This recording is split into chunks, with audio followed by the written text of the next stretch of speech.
नमस्कार, स्वागत है आप सभी का आपके ऑफिशियल यूट्यूब चैनल गुरुजी स्पेशल क्लासेस में। मैं हूं निमाई साना, आपके समक्ष उपस्थित हूं साइंस विषय वस्तु को लेकर। स्टूडेंट्स, आज की क्लास में हम डिस्कस करने वाले हैं लाइट यानी प्रकाश टॉपिक के अंतर्गत एक महत्वपूर्ण कॉन्सेप्ट के बारे में, जिसका नाम है रिफ्लेक्शन ऑफ लाइट यानी प्रकाश का परावर्तन। तो आज की क्लास में हम डिस्कस करेंगे प्रकाश के परावर्तन के बारे में, और इसके अंतर्गत जो भी इंपॉर्टेंट पॉइंट्स आपके एग्जाम पॉइंट ऑफ व्यू से बनते हैं उन सभी पॉइंट्स को कवर करने की कोशिश करेंगे, समझने की कोशिश करेंगे, ताकि किसी भी तरीके से आपके एग्जाम्स में प्रश्न बने तो आप इजीली उन प्रश्नों के राइट ऑप्शन तक पहुंच पाए। तो इसके लिए सबसे पहले जानते हैं प्रकाश का परावर्तन यानी रिफ्लेक्शन ऑफ लाइट किसे कहते हैं।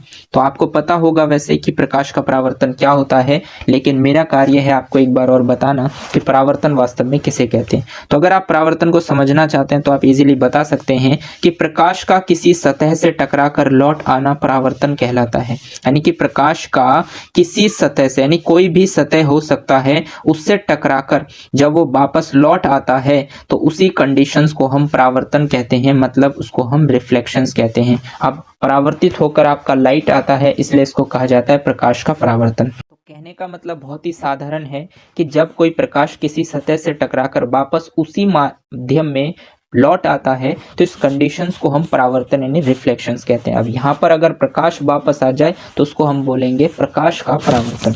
तो देखिए, प्रकाश के परावर्तन को हम एक डायग्राम के थ्रू समझने की कोशिश करते हैं। तो मान लीजिए कि ये आपके पास एक सतह है जिसका दूसरा साइड जो है वो पॉलिश्ड है। तो अब ये पॉलिश्ड सरफेस, मतलब यहाँ प्रकाश जो है वो ट्रांसफर नहीं हो पाता है। तो मान लीजिए कि ये टॉर्च से आप किसी सतह पर प्रकाश को आपतित करते हैं, तो स्टूडेंट्स ये जो रेखा है इसको हम बोलते हैं इंसिडेंट रे। इसको बोला जाता है इंसिडेंट रे। तो इंसिडेंट रे का मतलब होता है, हिंदी में इसको बोला जाता है आपतित किरण। और जब ये आपतित किरण इस सतह के, यानी जिस बिंदु से टकराया वो बिंदु है आपका आपतन बिंदु, और आपतित किरण इस सतह से टकराकर वापस इस दिशा में रिफ्लेक्ट हो जाता है, तो इसलिए इसको कहा जाता है रिफ्लेक्टेड रे। इसको बोला जाता है रिफ्लेक्टेड रे, यानी हिंदी में इसको बोला जाता है परावर्तित किरण। तो कहने का मतलब देखिए, प्रकाश किसी माध्यम से टकराकर वापस उसी माध्यम में रिफ्लेक्ट हो जाती है, यानी कि इसीलिए इसको इंसिडेंट रे कहेंगे और ये आपका रिफ्लेक्टेड रे हो जाएगा। तो प्रकाश किसी सतह से, इस सतह से टकराकर वापस उसी माध्यम में लौट आने के कंडीशंस को हम परावर्तन कहते हैं।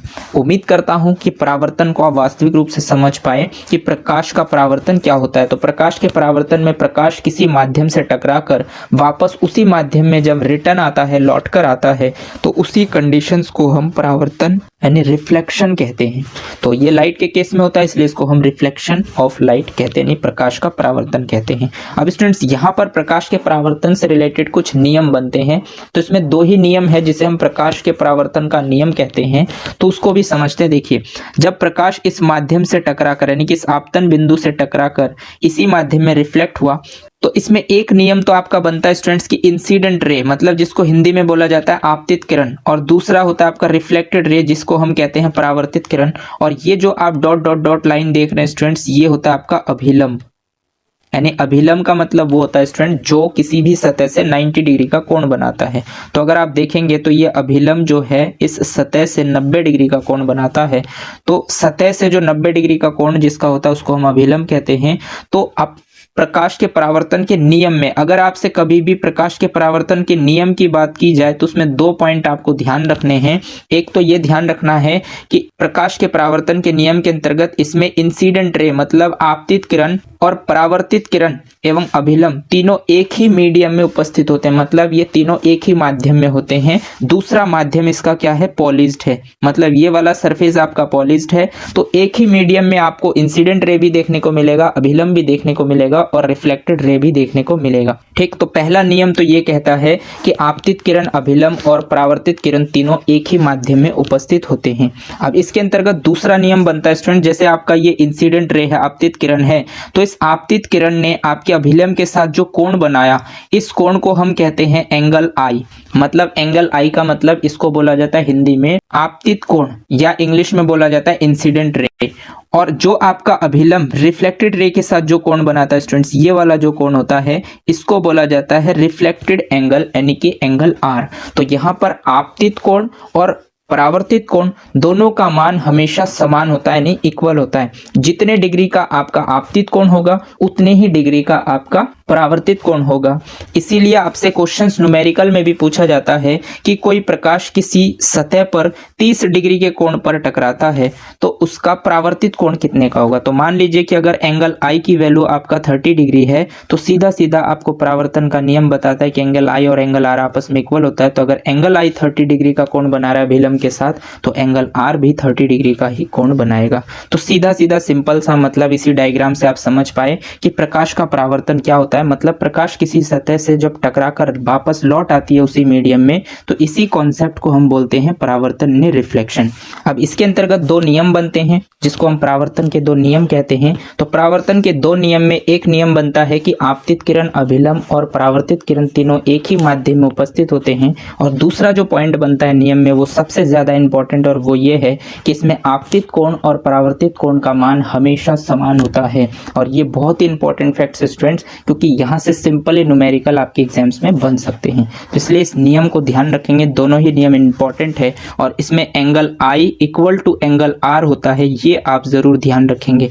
लेकिन एक चीज ध्यान रखेंगे कि जो एंगल आई है यानी कि इंसिडेंट एंगल जिसको हम बोलते हैं वो अभिलंब के साथ मेजर किया जाता है और जो रिफ्लेक्टेड रे है वो भी आपके अभिलंब के साथ ही मेजर किया जाता है। अगर आप अभिलंब के साथ इनके एंगल को मेजर करते हैं तभी ये दोनों आपस में इक्वल होते हैं। उम्मीद करता हूं कि यहाँ तक जितने भी पॉइंट्स मैंने आपके साथ डिस्कस किए प्रकाश के परावर्तन से रिलेटेड उन सभी पॉइंट्स को आप इजीली समझ पाए होंगे।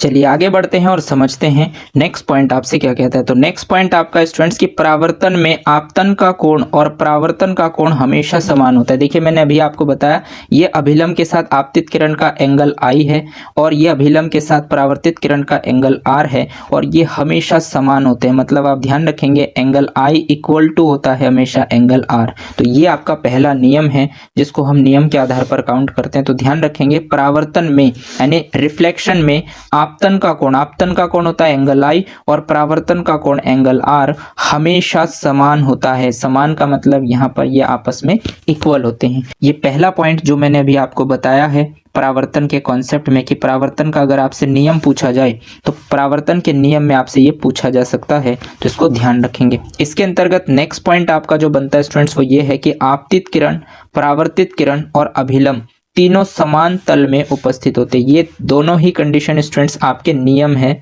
बुक में आपको नियम के तौर पर दिया हुआ होता है लेकिन मैंने आपको एक साथ इसीलिए कंबाइन करने की कोशिश की है ताकि आप चीज़ों को समझ जाए, आप नियम को अलग से ना रटे। आपको परावर्तन का केस पता है तो आप इन नियमों को अपने लैंग्वेज में भी बता सकते हैं। कहने का मतलब ये है कि परावर्तन का मतलब होता है जब प्रकाश किसी माध्यम से टकरा कर उसी माध्यम में वापस लौट आता है तो उसी को ही हम परावर्तन कहते हैं। अब परावर्तन के केस में आपतन का कोण और परावर्तन का कोण हमेशा समान होता है। इसका मतलब ये नियम कहता है एंगल आई एंगल आर के हमेशा इक्वल होता है। दूसरा कहता है आपतित किरण, जैसे ये आपका आपतित किरण है, ये आपका अभिलंब है और ये आपका रिफ्लेक्टेड किरण यानी कि परावर्तित किरण। तो आपतित किरण, परावर्तित किरण और अभिलंब तीनों समान तल में उपस्थित होते हैं यानी कि सेम साइड में होते हैं। इसका मतलब इसका जो अपोजिट साइड होता है स्टूडेंट्स वो पॉलिश्ड होता है या प्रकाश इस माध्यम में नहीं जा सकता, प्रकाश सिर्फ एक ही माध्यम में ही होते हैं। तो ये कंडीशन तभी होगा जब आपतित किरण, परावर्तित किरण और अभिलंब तीनों एक ही तल में उपस्थित होंगे। तो ये दोनों के दोनों नियम स्टूडेंट्स परावर्तन के हैं। उम्मीद करता हूँ कि परावर्तन के कॉन्सेप्ट को आप इजिली समझ पाए। चलिए आगे बढ़ते हैं और समझते हैं इसके अंतर्गत और कौन कौन से पॉइंट हैं। तो इसके अंतर्गत नेक्स्ट पॉइंट आपका बनता है कि इस परावर्तन के कारण ही हम लोगों को देख पाते हैं। अगर परावर्तन नहीं होता तो हम इस संसार में, तो हमें इस संसार में कोई भी वस्तु दिखाई नहीं देती। बिल्कुल सही बात है स्टूडेंट्स। इस परावर्तन के कारण ये परावर्तन का कॉन्सेप्ट आपने पढ़ा है, जाना है। इस परावर्तन के कारण ही हम लोगों को देख पाते हैं। बहुत सारे बुद्धिजीवी होते हैं स्टूडेंट जो ये कहते हैं कि हम तो देख इसलिए पाते हैं कि हम आंखों से देखते हैं। देखिए अगर आप आंखों से ही देख सकते हैं लोगों को तो फिर रात को आप क्यों नहीं देख पाते, अंधेरे में आप किसी को क्यों नहीं देख पाते, उस टाइम भी तो आपके पास आंखें होती है। तो सीधा सीधा कॉन्सेप्ट है प्रकाश के परावर्तन का। अगर आपको कहीं पर प्रकाश दिखाई नहीं देगा, मतलब प्रकाश उपस्थित नहीं होगा, तो वहां पर आप किसी किसी भी वस्तु को सही से देख नहीं पाएंगे। तो सीधा सीधा इस परावर्तन के कारण ही हम लोगों को देख पाते हैं। अगर परावर्तन की खोज नहीं होती तो आप ये नहीं समझ पाते कि आप किसी वस्तु को या किसी व्यक्ति को कैसे और किस लिए देख पाते हैं। फिर आप यही सोचते कि हम आंखों की वजह से देख पाते हैं, लेकिन आंखों की वजह से आप नहीं देख पाते। अगर परावर्तन नहीं होता तो हमें इस संसार में कोई भी वस्तु दिखाई नहीं देती। बिल्कुल सही बात है। मान लीजिए कि ये लाइट में रिफ्लेक्शन का कॉन्सेप्ट नहीं आता तो आपको इस संसार में कोई भी वस्तु दिखाई नहीं देती। मतलब अगर ये परावर्तन का केस नहीं होता तो आप इस दुनिया में किसी भी वस्तु को नहीं देख पाते, चाहे आपके पास 2 आंखें हो या फिर 4 आंखें हो।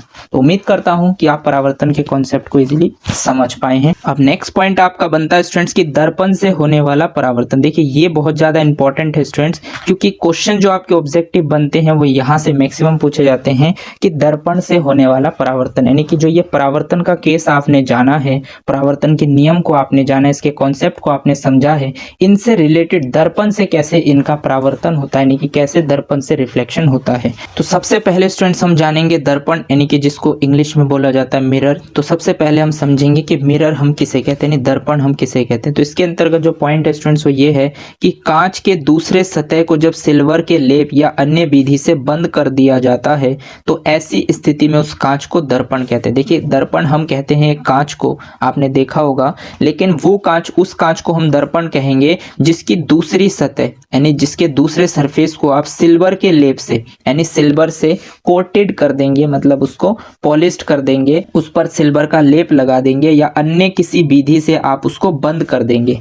मतलब कांच के दूसरे सतह को जब सिल्वर के लेप या अन्य विधि से बंद कर दिया जाता है तो ऐसी स्थिति में उस कांच को, यानी जो कांच आपके पास मिला जिसका एक सरफेस बंद है, उस कांच को हम कहेंगे दर्पण। और दर्पण जिसे सुबह उठकर आप अपना फेस देखते हैं स्टूडेंट्स, वो दर्पण होता है। अगर आप कभी भी ध्यान करेंगे, गौर करेंगे तो आपने देखा होगा कि दर्पण के दूसरे साइड पर किसी भी कलर का कोई पेंट या लेप चढ़ा हुआ होता है। हो सकता है कि वो सिल्वर का लेप हो या किसी पेंट का लेप हो, लेकिन वो लेप इसीलिए चढ़ाया जाता है ताकि प्रकाश दूसरे साइड में ट्रांसफर ना हो पाए, उसका सरफेस जो है वो बंद कर दिया जाए ताकि प्रकाश उसी माध्यम में वापस आए, और जब प्रकाश वापस आएगा तभी आप उसमें अपना फेस देख पाएंगे। हर कांच को हम दर्पण नहीं कहेंगे जिस कांच का एक सरफेस में या तो सिल्वर का लेप होगा या अन्य किसी विधि से यानी अन्य किसी पेंट से उसको बंद कर दिया जाएगा और एक साइड उसका खाली रहेगा यानी ओपन रहेगा, उस कांच को आप दर्पण कहेंगे।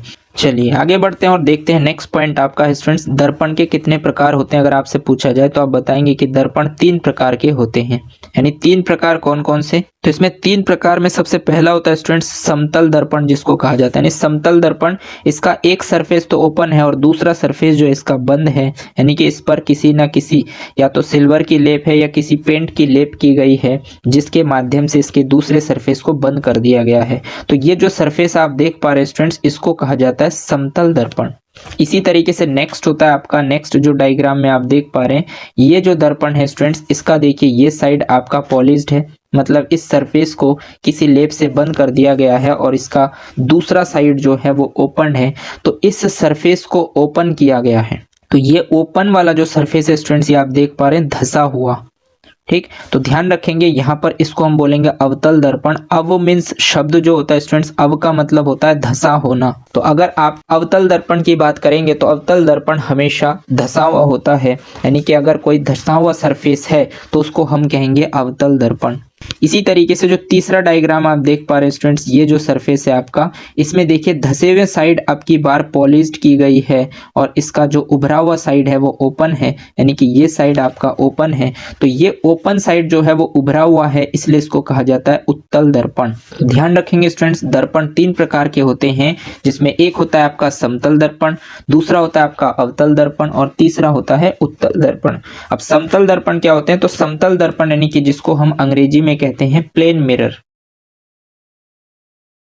तो प्लेन मिरर यानी समतल दर्पण जिसका एक सरफेस आपका पॉलिश्ड होगा और दूसरा सरफेस इसका ओपन होगा और सिंपल होगा, प्लेन होगा, तो इस तरीके के मिरर को हम प्लेन मिरर यानी समतल दर्पण कहते हैं।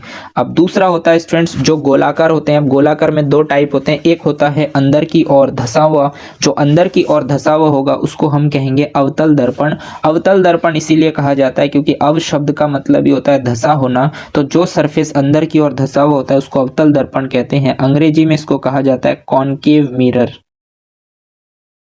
तीसरा जो होता है स्टूडेंट्स उसको हम कहते हैं उत्तल दर्पण, यानी उत्तल दर्पण में क्या होता है, धंसा हुआ साइड पॉलिश्ड होता है और उसका जो उभरा हुआ साइड है वो ओपन होता है, इसलिए इसको उत्तल दर्पण हिंदी में कहते हैं। अंग्रेजी में इसको कहते हैं कॉन्वेक्स मिरर। तो ध्यान रखेंगे स्टूडेंट्स, आपके जो मिरर होते हैं वो तीन टाइप के होते हैं। एक होते हैं आपके प्लेन मिरर, दूसरे होते हैं कॉनकेव मिरर और तीसरे होते हैं आपके कॉन्वेक्स मिरर। उम्मीद करता हूं कि दर्पण को भी आप इजीली समझ पाएंगे। चलिए आगे बढ़ते हैं और समझते हैं कि जो दर्पण से होने वाले परावर्तन में अभी तक तो हमने जाना कि दर्पण तीन प्रकार के होते हैं, एक होते हैं समतल, दूसरा होते हैं अवतल और तीसरा होते हैं उत्तल दर्पण। अब जो आपके समतल दर्पण से होने वाला जो परावर्तन है ये बहुत ज़्यादा इंपॉर्टेंट है स्टूडेंट्स। सबसे मैक्सिमम चांस होते हैं आपके समतल दर्पण से होने वाले परावर्तन से क्वेश्चंस बने। देखिए क्वेश्चन सीधे सीधे परावर्तन के नियम से भी बन सकता है। आपसे सीधा सीधा पूछा जाएगा कि परावर्तन के नियम के अंतर्गत आपतित कोण और परावर्तित कोण में क्या संबंध होता है। तो आपतित कोण और परावर्तित कोण हमेशा समान होता है। यहाँ से न्यूमेरिकल बन सकता है कि जब कोई प्रकाश किसी सतह पर 30 डिग्री के कोण पर आपतित होता है तो उसका जो परावर्तित कोण है वो कितने डिग्री का होगा। तो अगर अभिलंब के साथ उसका संबंध 30 डिग्री का होता है तो परावर्तित कोण भी अभिलंब के साथ ही होता है और वो भी आपका 30 डिग्री का होगा। इस तरीके से सिंपल प्रश्न आपसे परावर्तन से पूछा जा सकता है और अगर यहाँ से नहीं पूछा जाएगा तो आपके ज्यादातर चांसेस है समतल दर्पण से होने वाले परावर्तन से आपसे क्वेश्चन पूछे जाए। तो सबसे पहले हम जानेंगे समतल दर्पण से होने वाले परावर्तन के कॉन्सेप्ट को, उसके बाद हम जानेंगे अवतल दर्पण से होने वाले परावर्तन के बारे में और उसके बाद जानेंगे हम उत्तल दर्पण से होने वाले परावर्तन को। तो इसके अंतर्गत सबसे पहला पॉइंट आपका बनता है दर्पण में वस्तु की दूरी और प्रतिबिंब की दूरी दर्पण से हमेशा समान होती है। देखिए अगर आप समतल दर्पण के केस में आएंगे स्टूडेंट्स तो जो वस्तु की दूरी होती है और जो प्रतिबिंब की दूरी होती है, यानी कि स्टूडेंट्स वस्तु का मतलब जैसे आप किसी दर्पण के सामने खड़े हैं तो आप वस्तु हैं और दर्पण के अंदर जो आपका चित्र बन रहा है यानी कि जो आपकी छवि बन रही है उसको हम कहते हैं प्रतिबिंब। तो देखिए समतल दर्पण में मान लीजिए कि आप किसी समतल दर्पण में, ये समतल दर्पण है आपके सामने और इस समतल दर्पण के सामने आप खड़े हैं। मान लीजिए कि आप मिरर के सामने खड़े हैं तो समतल दर्पण में जो वस्तु की दूरी, मान लीजिए कि आप इस समतल दर्पण से लगभग 5 मीटर की दूरी पर खड़े हैं। मान लीजिए कि ये आप है और आपकी जो डिस्टेंस है समतल दर्पण से लगभग 5 मीटर का है। तो इस समतल दर्पण में जो आपकी प्रतिबिंब बन रही है यहाँ पर, इसकी दूरी भी आपसे समान होगी, मतलब दर्पण से आपकी जो प्रतिबिंब की दूरी है वो भी आपकी 5 मीटर की ही होगी। तो यहाँ से सीधा सीधा क्वेश्चन बनता है कि अगर आप किसी समतल दर्पण से 5 मीटर की दूरी पर खड़े हैं तो समतल दर्पण से जो आपकी प्रतिबिंब की दूरी है वो कितने मीटर की होगी। तो इस तरीके से अगर आपसे पूछा जाए कि आप 5 मीटर की दूरी पर दर्पण से खड़े हैं, दर्पण से 5 मीटर की दूरी पर खड़े हैं तो दर्पण से ही आपकी जो प्रतिबिंब की दूरी होगी वो भी 5 मीटर की ही होगी। तो इसीलिए हमेशा समान होती है, मतलब जितने डिस्टेंस पर आप खड़े हैं उतनी ही डिस्टेंस पर आपकी प्रतिबिंब भी खड़ी है दर्पण के अंदर। तो ये पॉइंट आप जरूर ध्यान रखेंगे, मोस्टली एग्जाम्स में यहां से क्वेश्चंस बनते हैं। इसके अंतर्गत नेक्स्ट पॉइंट आपका बनता है स्टूडेंट्स और वो ये है कि समतल दर्पण में वस्तु का आकार और प्रतिबिंब का आकार हमेशा समान होता है। देखिए समतल दर्पण में मान लीजिए कि आप समतल दर्पण में मतलब मिरर में आप सामने खड़े हैं तो वस्तु का आकार मतलब आपकी हाइट, मान लीजिए कि आपकी हाइट यहाँ पर 6 फीट है तो प्रतिबिंब का जो आकार है मतलब आपकी जो छवि दर्पण में आप देख रहे हैं उसकी हाइट अगर आपसे पूछी जाए तो ये भी बताएंगे आप हमेशा समान होता है। मतलब अगर आप 6 फीट के हैं तो आपका जो प्रतिबिंब बन रहा है वो भी आपके 6 फीट का होगा। तो सीधा सीधा आपसे क्वेश्चंस पूछा जाएगा कि अगर हम किसी वस्तु की ऊंचाई 6 फीट है और उसको समतल दर्पण के सामने खड़ा करते हैं तो उसका जो प्रतिबिंब समतल दर्पण के अंदर बनता है उसकी ऊंचाई बताइए या उसकी हाइट बताइए। तो अगर आपसे पूछा जाए कि उस वस्तु की ऊंचाई 6 फीट है तो उस प्रतिबिंब की ऊंचाई भी 6 फीट होगी। अगर वस्तु वस्तु की ऊंचाई 3 फीट है तो प्रतिबिंब की ऊंचाई भी 3 फीट होगी। तो इस तरीके से आपसे डिस्टेंस और उसकी ऊंचाई पर क्वेश्चंस बनते हैं, लेकिन समतल दर्पण में जितनी दूरी पर आप खड़े होंगे दर्पण से उतनी ही दूरी पर आपका प्रतिबिंब बनेगा, जितनी ऊंचाई की आप वस्तु को रखेंगे उतनी ही हाइट की आपको प्रतिबिंब दिखाई देंगी। तो ये दोनों ही पॉइंट आपको ध्यान रखने हैं क्योंकि बहुत ही इंपॉर्टेंट ये दोनों ही पॉइंट हैं। उम्मीद करता हूं कि इन दोनों पॉइंट को आप इजीली समझ पाएंगे। चलिए आगे बढ़ते हैं और समझते हैं नेक्स्ट समतल दर्पण से रिलेटेड और कौन कौन से पॉइंट्स बनते हैं। तो नेक्स्ट पॉइंट आपका बनता है स्टूडेंट्स कि यदि कोई व्यक्ति दर्पण में अपना पूरा प्रतिबिंब देखना चाहता है तो दर्पण की न्यूनतम ऊंचाई उस व्यक्ति के ऊंचाई की ठीक आधी होनी चाहिए। देखिए यदि कोई व्यक्ति दर्पण में, मान लीजिए कि कोई भी व्यक्ति दर्पण में अपना पूरा प्रतिबिंब देखना चाहते हैं यानी कि अपना कंप्लीट प्रतिबिंब देखना चाहते हैं तो दर्पण की जो न्यूनतम ऊंचाई यानी कि जो दर्पण की हाइट है वो व्यक्ति की ऊंचाई की ठीक आधी होनी चाहिए। आधी का मतलब होता है स्टूडेंट्स कि मान लीजिए कि आप यहां पर ये दर्पण ले रहे हैं और ये व्यक्ति है, तो इस व्यक्ति की जो पूर्ण प्रतिबिंब है, मतलब इस दर्पण के अंदर जो प्रतिबिंब आप देखना चाहते हैं, इसके लिए जरूरी है अगर व्यक्ति 6 फीट का है, अगर व्यक्ति 6 फीट का है तो कम से कम आपके पास जो दर्पण है उसकी हाइट आधी होनी चाहिए, मतलब 3 फीट होनी चाहिए। मान लीजिए कि 6 फीट का कोई व्यक्ति और समतल दर्पण के सामने खड़ा है तो इसका मतलब उसका पूर्ण प्रतिबिंब, अगर आप उस व्यक्ति का पूरा प्रतिबिंब आप उस दर्पण के अंदर देखना चाहते हैं तो कम से कम उस दर्पण की हाइट 3 फीट होनी चाहिए। अगर 3 फीट से अधिक है दर्पण की ऊंचाई तो उस दर्पण के अंदर उस व्यक्ति का पूरा प्रतिबिंब आप देख पाएंगे, और अगर उसकी हाइट 3 फीट आधी से कम है तो फिर आप बिल्कुल भी उसका पूर्ण प्रतिबिंब नहीं देख सकते। हालांकि उसका प्रतिबिंब आप देख पाएंगे लेकिन कंप्लीट प्रतिबिंब नहीं देख पाएंगे। मतलब अगर व्यक्ति 6 फुट का है तो कम से कम आपकी दर्पण की हाइट 3 फीट होनी चाहिए। अगर 3 फीट से कम है तो आपको पूरा प्रतिबिंब नहीं दिखाई देगा, आपको आधा अधूरा प्रतिबिंब दिखाई देगा। तो यहां से भी क्वेश्चंस बन सकते हैं कि यदि कोई व्यक्ति दर्पण में अपना पूरा प्रतिबिंब देखना चाहते हैं तो दर्पण की न्यूनतम ऊंचाई कितनी होनी चाहिए, तो उस व्यक्ति की कम से कम आधी हाइट की दर्पण होनी चाहिए। उम्मीद करता हूं कि इस पॉइंट्स को आप इजीली समझ पाए होंगे। चलिए आगे बढ़ते हैं और समझते हैं नेक्स्ट पॉइंट आपसे क्या कहता है। तो नेक्स्ट पॉइंट आपसे कहता है स्टूडेंट्स कि यदि दो समतल दर्पण के मध्य किसी व्यक्ति को खड़ा किया जाए तो वहां अनंत प्रतिबिंब बनता है यदि दोनों समतल दर्पण एक दूसरे के समांतर हो। यानी कि ये वर्ड बहुत ज्यादा इंपॉर्टेंट है। देखिए यहाँ पर आप 2 दर्पण देख पा रहे हैं, एक तो आपका ये दर्पण नंबर 1 है और ये आपका दूसरा दर्पण है यानी दर्पण नंबर 2 है। तो ये दोनों दर्पण आपस में कैसे स्टूडेंट्स, वो समांतर में है, यानी कि इनके बीच में हर जगह जो डिस्टेंस है वो सेम है, तो ये समांतर है। और मान लीजिए कि 2 दर्पण आप रखते हैं जो समांतर क्रम में है और उनके बीच में आप किसी व्यक्ति को खड़ा कर देते हैं तो इन व्यक्तियों की यानी इस व्यक्ति की कितनी प्रतिबिंब आपको दिखाई देंगी। ये क्वेश्चन आपसे पूछा जाता है कि जब 2 समतल दर्पण एक दूसरे के समांतर होते हैं तो उनके बीच में यदि किसी व्यक्ति को या किसी वस्तु को खड़ा किया जाता है तो उनका कितना प्रतिबिंब बनेगा। तो उनका जो प्रतिबिंब बनेगा स्टूडेंट्स वो अनंत प्रतिबिंब बनेगा, इनफाइनाइट प्रतिबिंब आपको दिखाई देंगे। आप इतने प्रतिबिंब बनेंगे कि आप उसको गिन नहीं सकते, यानी अनगिनत प्रतिबिंब आपको दिखाई देंगे। लेकिन शर्त क्या है कि दोनों समतल दर्पण एक दूसरे के कैसे होने चाहिए, समांतर क्रम में होने चाहिए। तो ये पॉइंट आप जरूर ध्यान रखेंगे कि यदि 2 समतल दर्पण के मध्य किसी व्यक्ति को खड़ा किया जाए तो वहां अनंत प्रतिबिंब बनता है यदि दोनों समतल दर्पण एक दूसरे के समांतर हो तब। यानी कि कंडीशन आपको ध्यान रहे कि समांतर होने चाहिए, जब समांतर होंगे तभी अनंत प्रतिबिंब बनेंगे। अगर दोनों के बीच में समांतर नहीं होंगे, मतलब किसी ना किसी एंगल होंगे, किसी ना किसी एंगल पर टिके हुए होंगे, तो कहीं ना कहीं वहां पर जो आपके प्रतिबिंब बनेंगे उनको आप काउंट कर पाएंगे, लेकिन इस केस में आप काउंट नहीं कर पाएंगे। तो सीधा सीधा ये फैक्ट्स आपसे पूछा जाता है, तो इसलिए आपको इस पॉइंट्स को ध्यान रखना है। उम्मीद करता हूं कि आप इस पॉइंट्स को समझ पाए होंगे।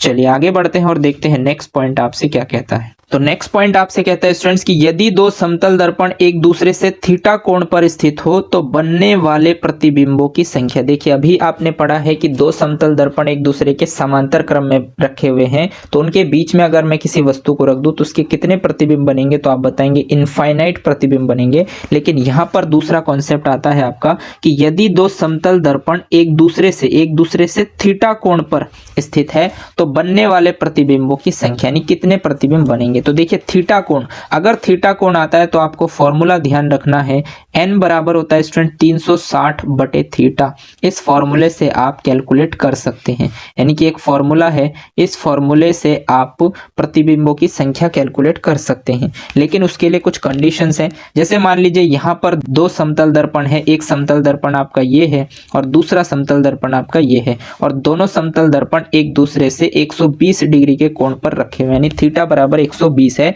तो इस केस में आपसे पूछा गया कि कितने प्रतिबिंब बनेंगे। तो अगर ऐसे पूछा जाता है तो आप ध्यान रखेंगे कि 360 बटे थीटा, तो थीटा का मान आपका है 120, और जब आप 120 से काटेंगे, एक जीरो से जीरो कट गया, 12 कम 12 और 12 तिया 36, तो इसका मतलब n का मान आपका आया 3। तो इसका मतलब प्रतिबिंबों की संख्या कितनी बनेगी, तो आपकी बनेगी 3। तो सीधा सीधा आपके एग्जाम्स में प्रश्न बन सकता है कि यदि दो समतल दर्पण एक दूसरे से 120 डिग्री के कोण पर रखे गए हों या स्थित हो, तो उनमें उनके बीच में बनने वाले प्रतिबिंबों की संख्या बताइए, या उनके बीच में अगर हम किसी वस्तु को रखते हैं तो उसके कितने प्रतिबिंब बनेंगे। तो अगर पूछे जाए तो आप बताएंगे n बराबर 360 बटे थीटा, यानी 360 बटे थीटा का मान रख देंगे आप 120 और डिवाइड कर देंगे तो आंसर आ जाएगा 3। मतलब इनके बीच में जो वस्तु रखी जाएंगी उसके प्रतिबिंबों की संख्या अगर आपसे पूछा जाए तो आप बताएंगे कि 3 प्रतिबिंब बनेंगे।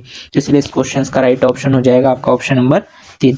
उम्मीद करता हूं कि इस पॉइंट्स को आप इजीली समझ पाएंगे। आगे बढ़ते हैं और समझते हैं नेक्स्ट पॉइंट को। उम्मीद करता हूं कि इस पॉइंट्स को आप इजीली समझ पाए हैं। स्टूडेंट्स, इसी तरीके से सीधे सीधे आपसे न्यूमेरिकल पूछे जाएंगे, और न्यूमेरिकल आप तभी बता पाएंगे जब आप कॉन्सेप्ट को बहुत अच्छे से समझेंगे। उम्मीद करता हूं कि आप इस कॉन्सेप्ट को समझ पाए, तो इस तरीके के न्यूमेरिकल आप इजीली सॉल्व कर सकते हैं।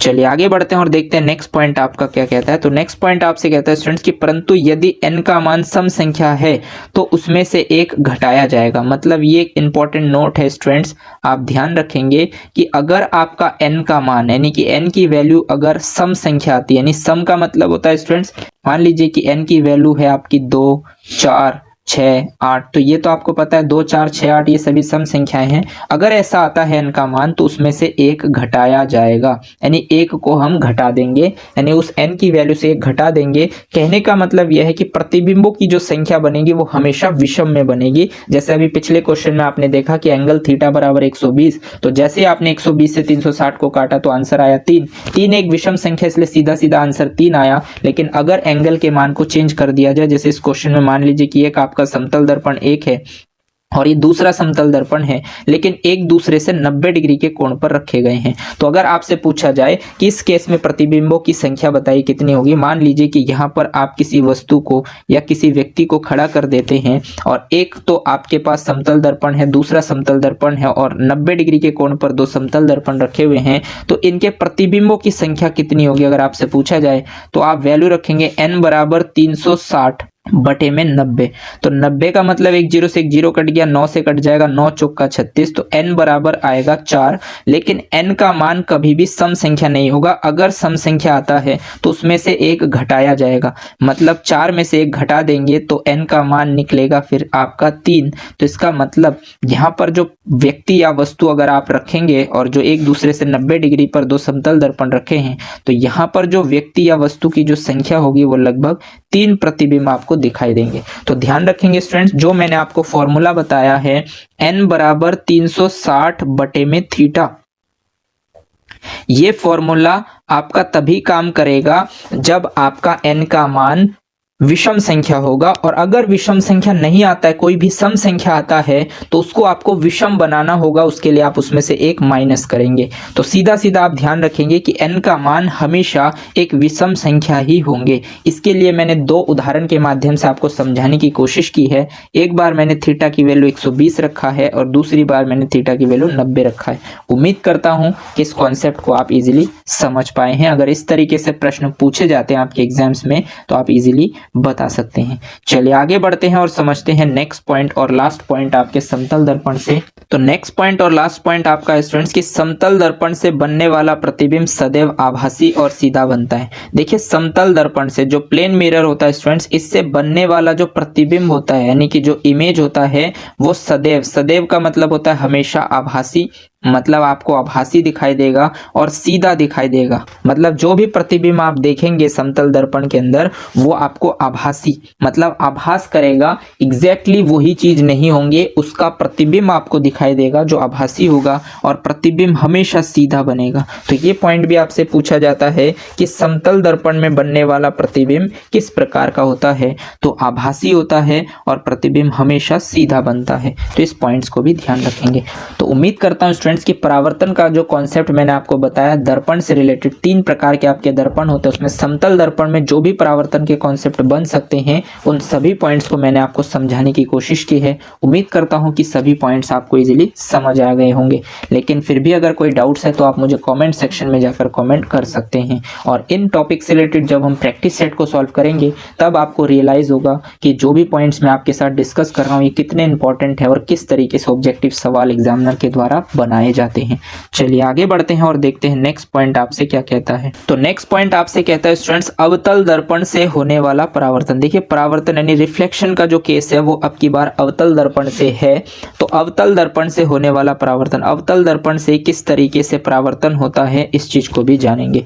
तो इसके अंतर्गत पहला पॉइंट आपका बनता है कि अवतल दर्पण से बनने वाला प्रतिबिंब उल्टा, छोटा और वास्तविक होता है। देखिए अवतल दर्पण से यानी कि जो आपका अवतल दर्पण होता है यानी कि कॉनकेव मिरर होता है, इससे बनने वाला प्रतिबिंब यानी कि इससे बनने वाला प्रतिबिंब हमेशा उल्टा होता है। यानी कि एक तो उल्टा बनेगा, एक आपका छोटा बनेगा और एक आपका वास्तविक बनेगा। मतलब इससे पहले आपने समतल दर्पण में लास्ट पॉइंट पढ़ा होगा कि इसमें जो दर्पण से बनने वाला जो प्रतिबिंब होता है वो हमेशा आभासी होता है और सीधा बनता है। यानी समतल दर्पण के केस में आभासी होगा और सीधा होगा, लेकिन अवतल दर्पण के केस में क्या होगा, एक तो उल्टा बनेगा, दूसरा छोटा बनेगा। यानी कि जो आपकी वस्तु की इमेज होगी यानी जो आपकी वस्तु का आकार होगा उससे जो प्रतिबिंब बनेगा वो छोटा बनेगा परंतु वास्तविक बनेगा यानी कि रियल बनेगा। तो ये भी ध्यान रखेंगे कि अवतल दर्पण से बनने वाला प्रतिबिंब उल्टा, छोटा और वास्तविक होता है। तो किस तरीके से होता है उल्टा, छोटा और वास्तविक उसको भी समझते हैं। मान लीजिए कि आपके सामने एक दर्पण है, अभी आपको मैंने बताया कि ये एक अवतल दर्पण है और अवतल दर्पण हमेशा अंदर की ओर क्या होता है, धसा हुआ होता है। अब वो मीन्स होता है, अब उस शब्द का मतलब होता है धसा हुआ, तो इसका मतलब अवतल दर्पण में अंदर का जो पोर्शन होगा वो धसा हुआ होगा, इसका जो अपोजिट साइड्स होगा वो क्या होगा, पॉलिश्ड होगा। तो ये मान लीजिए कि आपके पास एक अवतल दर्पण है और इस अवतल दर्पण के सामने मान लीजिए कि ये कोई वस्तु या व्यक्ति खड़ा है। तो अवतल दर्पण यानी कि यहाँ से जब प्रकाश इस अवतल दर्पण से टकराएगा तो वो फोकस से वापस जाएगा और जब फोकस से वापस जाएगा तो इसका प्रतिबिंब आपका कुछ इस तरीके से बनेगा। अब देखिए यहाँ पर जो वस्तु की हाइट है उससे कहीं ना कहीं जो प्रतिबिंब की हाइट है वो छोटी है और प्रतिबिंब जो है वो वस्तु से उल्टा भी है। यानी कि इसीलिए बोला जाता है कि अवतल दर्पण से जब परावर्तन होता है तो जो प्रतिबिंब बनता है एक तो उल्टा बनता है, दूसरा छोटा होता है और वास्तविक होता है। लेकिन ये जो आपका डायग्राम है स्टूडेंट्स, ये आपको कुछ यहाँ पर दिखाई देगा यानी दिखाई प्रतीत होगा। हालांकि इस साइड में तो नहीं बनेगा प्रतिबिंब, प्रतिबिंब आपको फील होगा कि यहाँ पर दिख रहा है लेकिन वो दिखाई आपको देगा उल्टा, छोटा।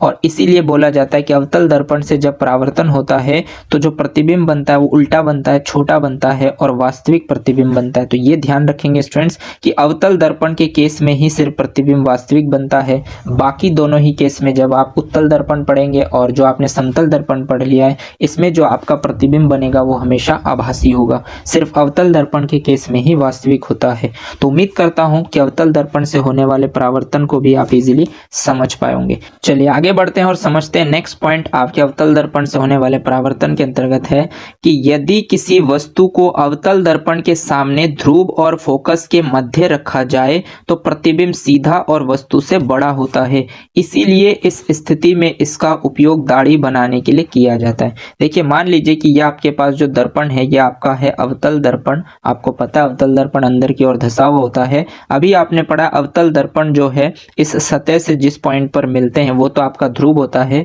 और ये आपका फोकस है। अब मान लीजिए कि फोकस और ध्रुव के बीच में अगर आप वस्तु को रखेंगे, जैसे यहाँ पर रखेंगे, तो ये वस्तु इस अवतल दर्पण से टकराकर कुछ इस तरीके से परावर्तित होगी और इसका मतलब जब इस तरीके से परावर्तित होगी तो वस्तु का जो प्रतिबिंब आपको बनता हुआ दिखाई देगा वो यहाँ पर देगा। तो इसका मतलब देखिए इस केस अभी आपने पढ़ा अवतल दर्पण में जो प्रतिबिंब बनता है वो उल्टा बनता है और छोटा बनता है और वास्तविक बनता है। लेकिन इस केस में क्या हो जाएगा कि जब आप वस्तु को फोकस यानी फोकस और ध्रुव P के बीच में, जब पोल और फोकस के बीच में आप वस्तु को रखेंगे तो उसका जो प्रतिबिंब बनेगा वो सीधा बनेगा और वस्तु से बड़ा बनेगा, यानी कि अब की बार रिवर्स केस हो जाएगा। एक तो अवतल दर्पण में हमेशा छोटा बनता है लेकिन अब की बार बड़ा बनेगा। दूसरी बात, इसमें हमेशा उल्टा बनता है लेकिन अब की बार सीधा बनेगा, लेकिन उसके लिए कंडीशन है फोकस और ध्रुव के बीच में आपको वस्तु को रखना है। तो इसीलिए स्टूडेंट्स अवतल दर्पण का उपयोग दाढ़ी बनाने के लिए किया जाता है, क्योंकि दाढ़ी बनाने के लिए जो प्रतिबिंब बनेगा वो आपका बड़ा बनेगा। मान लीजिए कि अगर फेस पर कहीं पर भी छोटा मोटा पिंपल्स भी हो जाए तो वो आपको बड़ा करके दिखाई देगा, जिस कारण से जो बार्बर होते हैं यानी कि जो नाई होते हैं, सैलून वाले जो होते हैं, वो क्या करते हैं, अवतल दर्पण का उपयोग करते हैं। अगर आप किसी ऐसे सैलून में गए हैं जो बहुत ज़्यादा दाढ़ी बनाने के लिए फीस चार्ज करते हैं तो उसमें अवतल दर्पण लगा हुआ होता है, क्योंकि अवतल दर्पण बहुत ज़्यादा महंगा भी होता है और महंगाई की वजह से ये हर आपको सैलून में दिखाई नहीं देता। जो बड़े बड़े सैलून होते हैं जहाँ पर सिर्फ शेविंग के 2000 रुपये या 1000 रुपये चार्ज किए जाते हैं, ऐसे बड़े बड़े सैलून में आप अवतल दर्पण जरूर देखेंगे, क्योंकि वहां पर अवतल दर्पण का उपयोग किया जाता है। तो कहने का मतलब स्टूडेंट्स, यहाँ से सीधा सीधा आपसे पूछा जाएगा कि दाढ़ी बनाने के लिए कौन से दर्पण का उपयोग किया जाता है, तो आप बताएंगे कि दाढ़ी बनाने के लिए अवतल दर्पण का उपयोग किया जाता है। लेकिन क्यों किया जाता है, इसके पीछे का रीजन ये है कि जो वस्तु होते हैं उसको फोकस और ध्रुव के मध्य रखते हैं तो उसका जो प्रतिबिंब बनता है वो बड़ा बनता है और सीधा बनता है।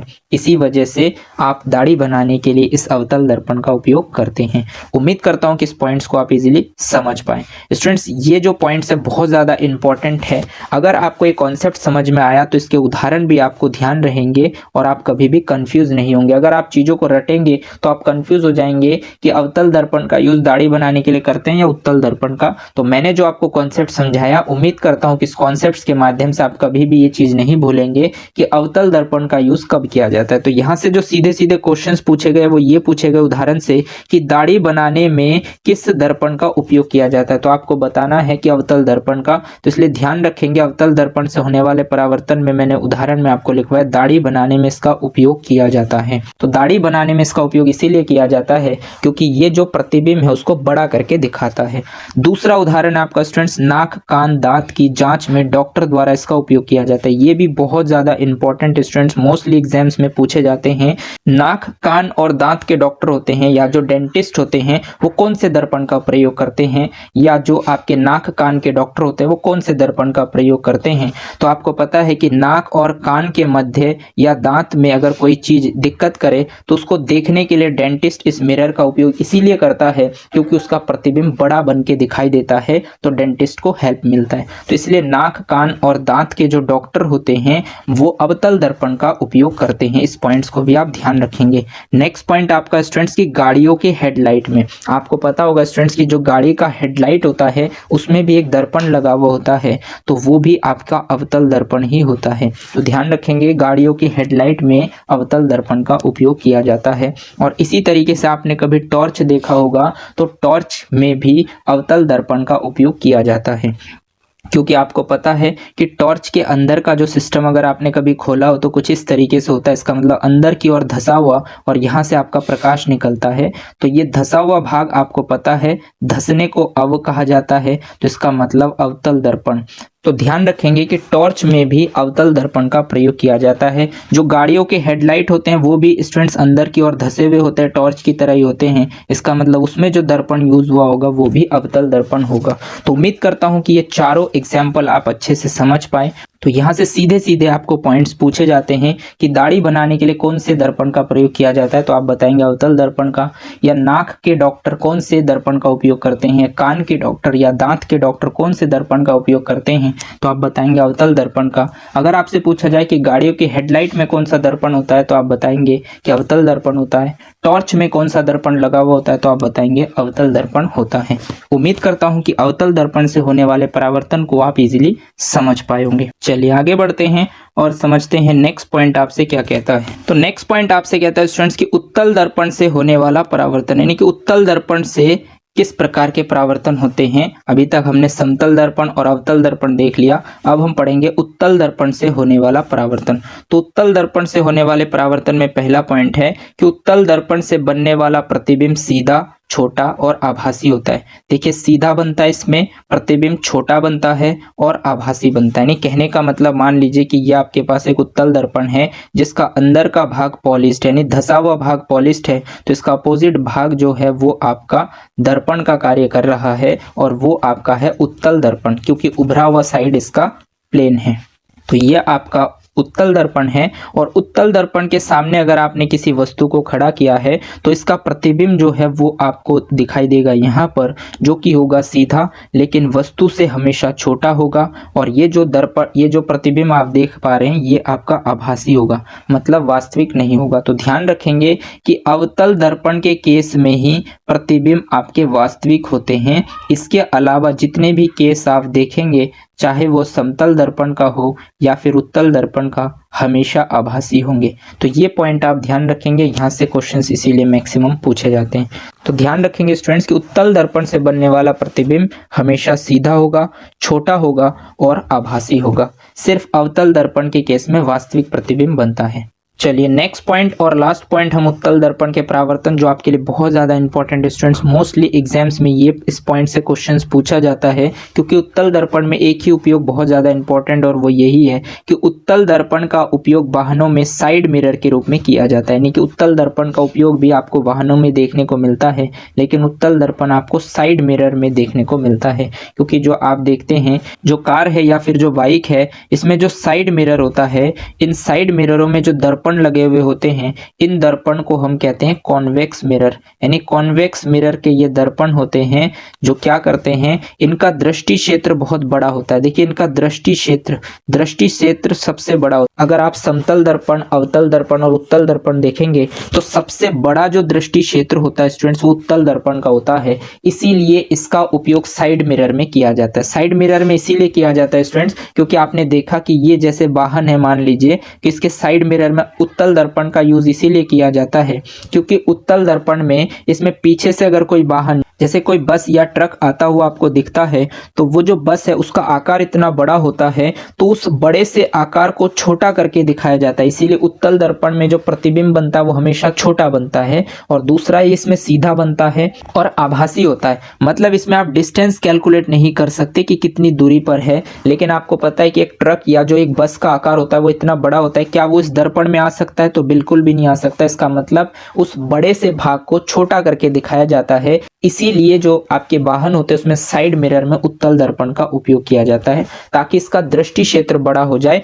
क्योंकि आपको पता है कि जो उत्तल दर्पण होता है वो अंदर की ओर धसा हुआ नहीं होता, उभरा हुआ होता है, तो इसका दृष्टि क्षेत्र ज्यादा बड़ा होता है। तो दृष्टि क्षेत्र ज्यादा बड़े होने की वजह से ज्यादा चीजों को आप देख सकते हैं। इसीलिए वाहनों में जो साइड मिरर है उसमें उत्तल दर्पण का उपयोग किया जाता है। और इसीलिए बहुत ज्यादा इंपॉर्टेंट है, क्योंकि आपने देखा अवतल दर्पण का उपयोग तो हम दाढ़ी बनाने में भी करते हैं, डेंटिस्ट यानी डॉक्टर भी करते हैं, चाहे वो नाक कान या दांत के डॉक्टर हो, या फिर गाड़ियों के हेडलाइट में किया जाता है या टॉर्च में किया जाता है।